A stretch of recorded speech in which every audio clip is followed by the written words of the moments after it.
नौजवान नस्ल उम्मत की अमीर, माशरे का सरमाया, मुस्तकबिल का सहारा और कौम की तरक्की में रीढ़ की हड्डी की मानद होते हैं।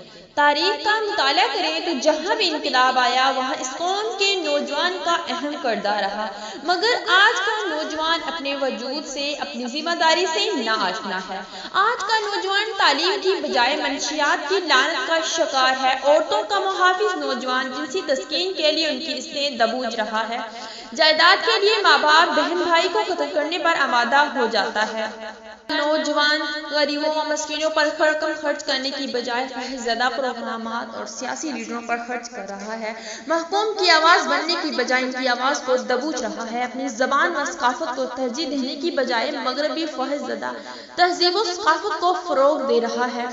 आज का नौजवान अपने अंदर तासुब और फिरका परस्ती लिए घूम रहा है। इसके खून में तासुब और फिरका परस्ती तेजी से बह रही है।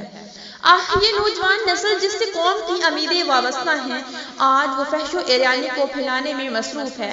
नौजवान तबका तालीम हासिल करके भी अखलाकियात से महरूम है। आखिर ये ज़वाल पजीरी कब तक रहेगी? जब हम इस्लामी इक़दारों को छोड़कर किसी दूसरे की तहजीब व सकाफत को अपनाएंगे तो नताइज यही होंगे। इस्लाम एक मुकम्मल और कामिल दीन है, मगर आज हमारी नौजवान नस्ल इससे दूर है।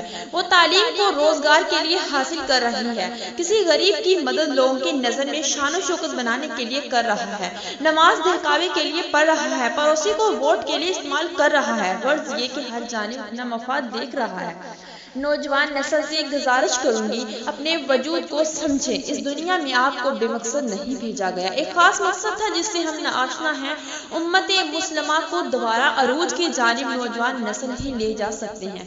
ये सब तभी होगा जब हम अपने मफाद को तुर्क करें, किसी दूसरे के हकूक को गस्ब ना करें, सोशल मीडिया का इस्तेमाल मुस्बत करें और अल्लाह की रस्सी को मजबूती से थाम लें, वरना ये ज़वाल हमें खत्म कर देगा।